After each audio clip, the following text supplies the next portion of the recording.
네, 화소에 대한 이야기를 좀 나눠볼게요. 증착기 안으로 반입된 기판 위에 이 OLED용 유기층들이 이제 하나 둘씩 차곡차곡 쌓여지는 거잖아요. 그렇죠. 네.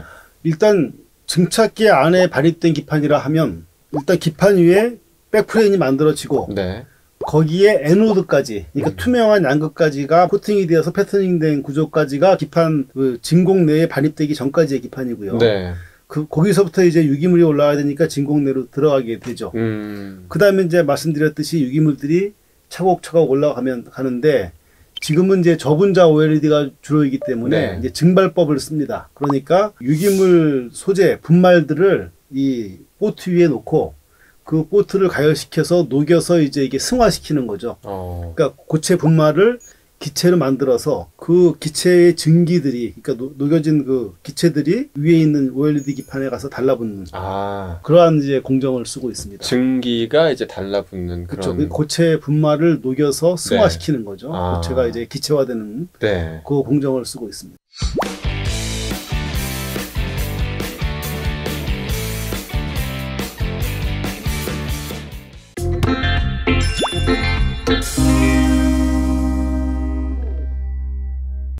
이 영상을 이제 표현이 되기 위해서는 네네. 패턴화된 화소들이 이제 만들어져야 될 것 같아요. 네네. 근데 이를 위해서 좀 특별한 공정을 적용한다고 들었는데 그렇죠. 어떤 공정인지 궁금하고 또 이유가 어디에 있을까요? 그 패터닝이라 하면 기본적으로 이렇게 우리가 화소는 뭐 사각형 구조도 있고 동그란 구조도 있지만 어쨌건 특정한 모양을 가진 것들이 이렇게 별도로 존재하는 거예요. 네. 따로따로 이렇게. 근데 그러려면 이제 전체적으로 코팅된 것들을 이제 일부는 제거하고 일부는 남겨두는 이러한 공정이 필요한데 그것을 우리는 패터닝이라고 합니다. 네. 기본적으로 이제 우리가 많이 알려진 패터닝은 반도체 기술에서 비롯된 포토리소그래피라는 공정을 써요. 그 사진 시각 공정이라고 얘기할 수 있겠죠. 말 그대로 빛에 감응하는 유기물을 코팅하고 그 유기물 위에다가 빛을 선택적으로 이제 닿게 하고 혹은 닿지 않게 하는 거죠. 마스크를 써서. 그 다음에 이제 빛이 닿은 부분과 닿지 않은 부분의 이제 특성이 바뀌게 되고, 거기서 이제 닿은 부분이나 혹은 닿지 않은 부분이 이제 녹아나가고, 그 현상에 내에서, 디벨로퍼, 현상 공정이라고 하는데, 그 다음에 이제 그 제거된 부분을 내 있는 그 물질들을 이제 애칭시키는 이러한 공정을 쓰는데, 이 공정을 OLED에서는 쓸 수가 없어요. 왜냐하면 디벨로퍼에 물이 들어가기 때문이죠. 그러니까 이제 우리가 사진 찍을 때 쓰는 그 디벨로퍼하고 같이 생각하시면 될 거예요. 같은 의미로. 그런데 우리는 OLED에서는 그렇게 화소들을 그렇게 디파인할 때, 정의할 때 물이 들어가지 않는 공정을 써야 돼요. 그러니까 상당히 어렵죠. 그렇죠. 물이 들어가면 안 되죠. 그러니까 이제 OLED에서는 그렇게 가장 많이 기술이 확보되고 알려진 사진 시각 공정을 쓰는 게 아니고 파인 메탈 마스크라고 하는 아주 좀 특수한 공정을 씁니다. 무슨 얘기냐면 증발을 시킬 때 OLED 패널 앞에다가 구멍이 뚫린, 작은 구멍이 뚫린 그 얇은 금속 판을 놓고 그 구멍이 뚫린 부분에만 그 유기물이 증착되게 하는 공정이에요. 그러면 이제 결국은 증발 공정이 끝나고 나서 그 금속 그 마스크를 떼어내면은 거기 구멍이 뚫린 부분만 이제 화소가 올라가게 되겠죠. 부분적으로만 닿겠네요. 그렇죠. 그걸 우리는 이제 여러 가지 이름으로 부르는데 뭐 섀도우 마스크 공정이라고도 하고, 왜냐하면 이제 섀도우 그림자가 있고 없고에 따라서 이제 유기물이 증착이 되고 안 되고 결정이 되기도 하고, 아니면 뭐 아주 파인 메탈 마스크, 그러니까 아주 폭이 얇고 아주 섬세한 패턴이 있는 금속 마스크라는 말을 쓰기도 하는데, 그 공법으로 우리가 화소들을 정의하고 있습니다.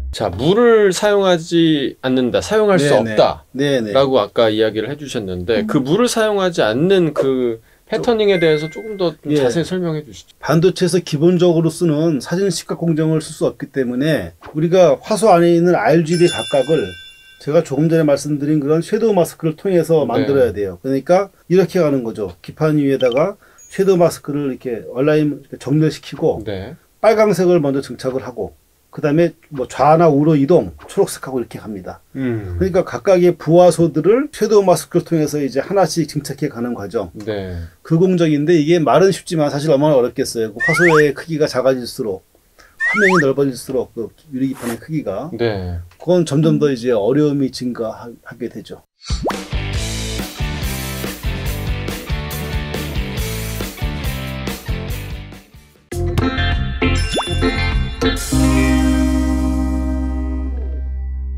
자, 특히 그 스마트폰이나 우리가 태블릿 PC 요즘 많이 쓰고 있는데 이 스마트폰이나 태블릿 PC용 OLED에 적용되고 있는 그 RGB 그렇죠. OLED 예, 예. 방식도 좀 궁금합니다.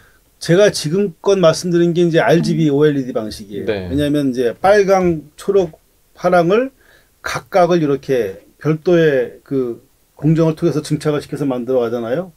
근데 이거는 이제 기판이 작을 경우에 혹은 패널이 작을 경우에는 휴대폰은 작잖아요. 패널 크기가 네. TV에 비해서. 네. 그럴 경우는 이제 이 방법을 쓰고 있어요. 그런데 이제 분량이 나올 수밖에 없어요. 그죠? 그런데 이제 분량이 나오더라도 스마트폰처럼 작은 화면은 그거만 이제 안 쓰고 버리면 되는 거예요.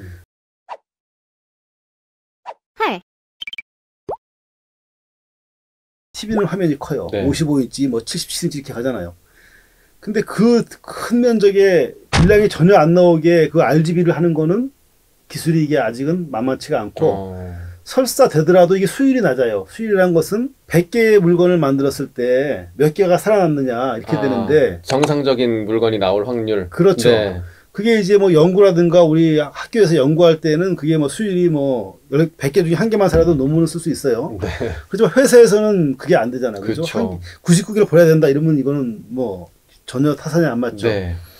그러니까 회사에서는 그 TV처럼 큰 화면에다가 이제 그 OLED를 만들 때는 그 RGB 패터닝, 조금 전에 말씀드린 섀도우 마스크 패터닝을 피하고 그냥 백색, 흰색을 내는 OLED를 그냥 마스크 없이 그냥 올려버려요. 네. 그 다음에 이제 패터닝 된 칼라 필터를 갖다가 이제 거기다 붙이는 거죠.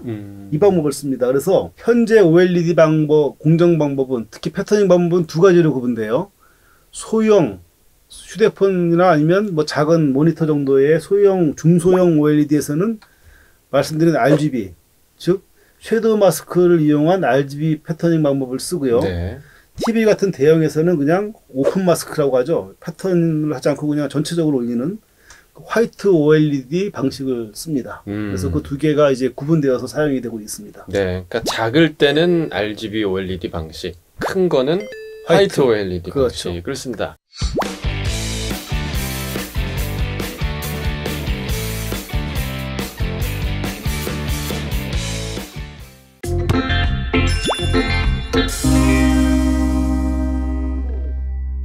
그러니까 TV용과 같은 이렇게 큰 OLED에서는 그 패터닝 문제에서 좀 비교적 자유로운 방식을 채택할 수밖에 없는 상황이네요. 그렇죠. 그럴 수밖에 없죠. 왜냐하면은 저기 휴대폰은 같은 면적에 여러 개를 만들 수 있잖아요. 네. 근데 TV는 예를 들면 55인치 TV다. 그러면 이제 55인치 그 TV용 패널이 하나가 나오는 거예요. 근데 이제 모바일 휴대폰은 이제 작은 패널들이 고안해서 수십 개가 만들어질 수 있어요. 네.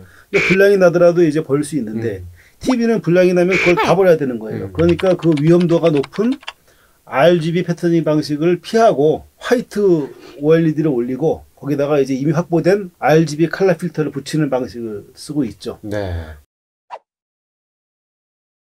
그렇게 하면 단점이 있죠. 왜냐하면 백색 OLED잖아요. 백색 OLED를 만드는데 거기서 칼라 필터로 RGB를 우리가 색을 얻어야 되니까 쉬운 말로 흰색은 RGB를 다 가지고 있는 스펙트럼이에요. 네. 그런데 거기서 레드만 끄집어내면은 나머지 파란과 녹색은 못 쓰는 거예요. 네. 그러니까 빛의 밝기가 100이 되더라도 3분의 1밖에 못 쓰게 되는 거예요. 나머지 그 3분의 2는 우리가 쓸 수 없게 되니까. 네. 그러니까 화이트 OLED 방식을 쓰면은 그 소비 전력이 상당히 더 많이 필요하고 더 밝은 빛을 내야 되고 뭐 이런 단점은 있죠. 그렇지만 이제 생산 공정에서 그 RGB 칼라 패터닝을 피할 수 있다는 그 유리한 점도 있지만 그만큼 또 효율이라든가 뭐 수명 이런 거에서의 그 단점을 또 감수를 해야겠죠.